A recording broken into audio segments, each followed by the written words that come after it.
बहुत ही महत्वपूर्ण व्यवहारिक अनुभव पर हम विचार किया चाहते हैं, जिससे कि कई बार जो वचन हम सीख लेते हैं, उस वचन को सीखने और जानने के बाद हम अगले पड़ाव पर क्या करें, हमारा व्यवहारिक जीवन कैसा होना चाहिए, हमें क्या करना चाहिए, ये एक बड़ा प्रश्न जो है हमारे सामने लगा रहता है।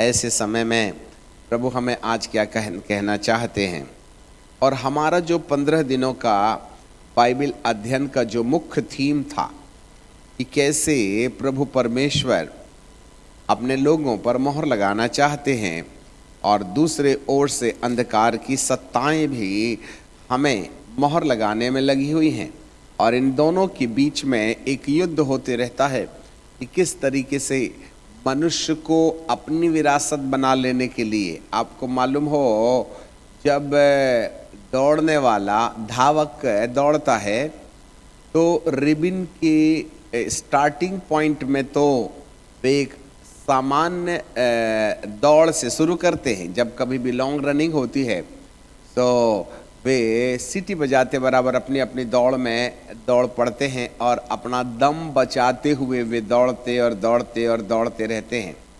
और जब उनको मालूम हो गया कि ये आखिरी राउंड है, और इसके बाद हम क्या देखते हैं कि जो लंबी दौड़ वाले लोग होते हैं वे कभी भी प्रारंभ से आगे नहीं रहते, शुरुआत में वे पीछे ही रहते। हमको ऐसा लगता है ये थक गए हैं, परंतु जो लंबी दौड़ दौड़ने वाला धावक है, जो होशियार है, वो पीछे चलता है और दम बना के रखता है और आगे वाले को दौड़ने देता है कि तुम तो दौड़ते रहिए और अपने आप में खुश होते रहिए कि हम आगे हैं। वो तो आखिरी राउंड बताएगा कि आगे रिबन को पहले कौन छूता है। और ऐसे समय में जो धावक पीछे था, जब उसे पता चल गया कि वह आखिरी राउंड है, तो उस आखिरी राउंड में वो पूरी ताकत लगा करके जो सबसे पीछे था वो सबसे आगे आ जाता है। जी हाँ, और आज दुनिया लास्ट राउंड में, और इस लास्ट राउंड में हर एक को रिबन छूने का दर्शन है। उस समय गिर जाएंगे, पड़ जाएंगे, बेहोश हो जाएंगे, इसमें कोई मतलब नहीं है, परंतु हमारा अचीवमेंट्स ये है कि हम उस रिबन को छू लें।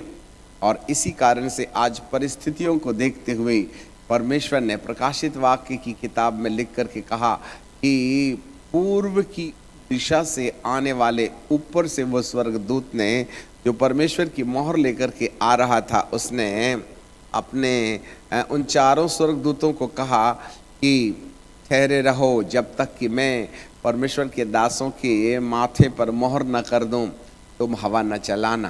दूसरी ओर से अंधकार की सत्ता भी लगातार इस प्रयास में है कि वह मनुष्य को कहीं ना कहीं उलझा सके।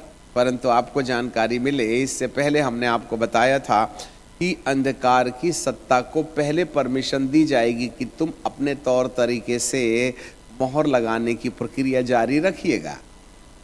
जो मेरे लोग हैं, जब तुम अर्थात अंधकार की सत्ता, द ख्रिस्त विरोधी एंटी क्राइस्ट, जो मनुष्य को अपनी ओर आकर्षित करने के लिए जो उपाय करेंगे, उसी उपाय में कौन कौन लोग परमेश्वर की ओर निहारते रहते हैं, और जो परमेश्वर की ओर निहारेगा उसे इस संसार की ओर से प्रताड़ना मिलेगी और वह भारी वेदना और पीड़ा से होकर के गुजरेगा। और उसी भारी वेदना और पीड़ा के वक्त एक सच्चे प्रभु के भक्त की पहचान होती है। जी हाँ, इसलिए हमने यह हिजकेल की किताब में देखा था कि एक स्वर्गदूत को जिसने कमर में दबात बांधे थे, उसे परमेश्वर ने, यहोवा के तेज ने कहा कि जाओ नगर में इधर उधर जाकर के जितने भी लोग एबॉमिनेशन अर्थात घृणित कामों के कारण सताए जा रहे हैं, क्योंकि उन्होंने घृणित कामों में अपना हिस्सा नहीं दिया, और वे अपने आप को बचाए रखे, इस कारण से घृणित काम के तंत्र ने उन्हें तकलीफ दिया था। और उसी तकलीफ की दशा में जो सताए जा रहे थे, जो पीड़ा में पड़े थे, उसी वक्त में उनके सच्चे भक्त होने का प्रमाण मिलता है।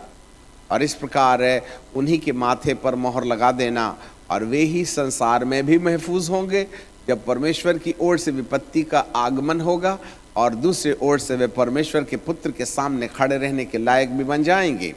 तो ये जो मोहर लगाने का काम परमेश्वर की ओर से होगा, वह दूसरे चरण में होगा।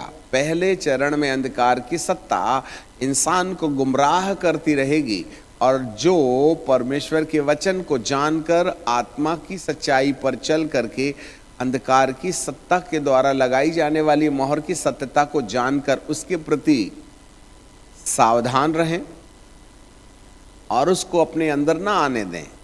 और जो लोग धार्मिकता के साथ जीवन जीना चाहेंगे, वे सब सताए जाएंगे। और इसी सतावट में प्रभु का कौन है या भेड़ों की लिस्ट में हमारा नाम कैसे रखा जा सकता है, यही परख होगी। परीक्षा के बिना अगले साल हमें अगली क्लास में बैठने का मौका नहीं मिलेगा। इसलिए जो एग्ज़ाम में पास हो जाते हैं, केवल वही अगले वर्ग में, अगले क्लास में बैठने के काबिल हो जाते हैं। तो इस समय परमेश्वर अपने लोगों को पीड़ा में रहने देगा।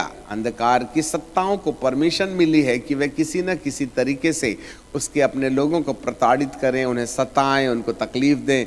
परंतु एक समय ऐसा आएगा कि जब जो संसार के साथ समझौता ना करे तो उसे इस संसार में पीड़ाओं का भुगतान करना पड़ेगा, और उसी वक्त सच्चे मसीह होने का दावा मिलेगा। और केवल ऐसे ही लोग जो अंधकार की सत्ता से आई हुई आंधी के प्रति सावधान रहते हुए उनसे समझौता ना करके दुख की वादियों में होकर जाना पसंद करेंगे, केवल वे ही लोग मोहरित किए जाएंगे और उनके माथे पर परमेश्वर मोहर लगाएगा। Listen me carefully. आराम तलब जिंदगी जीने वालों के लिए मोहर का कोई काम नहीं।